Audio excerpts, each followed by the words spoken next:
Distracted driving injures more than 500,000 people a year, and Aaron was one of them. And Dr. Zussman's also here, who treated Aaron. First of all, thank you for coming on our show. And Aaron, do you mind sharing your story with us? Yeah, so I'm driving on the interstate. I'm on I-90.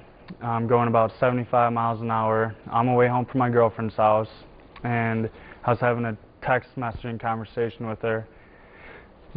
I just passed a police officer on the left, so I'm kind of going back and I'm driving, going about 75, looking back and forth from my phone, texting to the police officer, and then it's just kind of in slow motion from there. I just remember looking up and seeing like a huge white box in front of me, and it was a semi. Traffic had backed up to about 20-25 miles an hour, and I just rear-ended it and ran my truck right underneath of it and had some pretty serious injuries.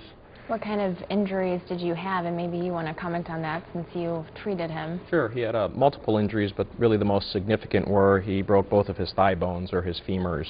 The right one is what was commonly called a compound fracture, where it actually stuck out the skin, and he broke the left one as well. And so that, in addition to multiple smaller injuries, but the biggest ones were really his femur fractures.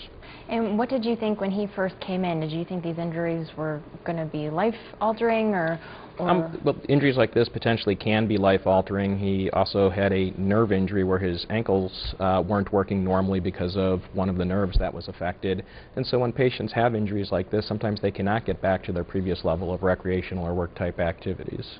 And how serious is this issue of distracted driving? Is this something you see a lot where people are injured from it and coming in? I think it's probably a lot more common than people will admit to. Aaron, when he had the accident, very much wanted to come out and get the message out, you shouldn't do this, but it's the most recent studies estimate about 500,000 texting or distracted driving injuries a year, with just short of 6,000 fatalities. Okay, and what's the main message you'd like to get across to people that maybe text or talk on the phone? And just that it's not worth it. You know, because no matter what your text message is going to say, or no matter what you're trying to communicate, it's not going to matter if you don't make it out alive, or and no matter what it is, it's not worth sitting in the hospital all year or all summer, with broken legs or whatever your case might be.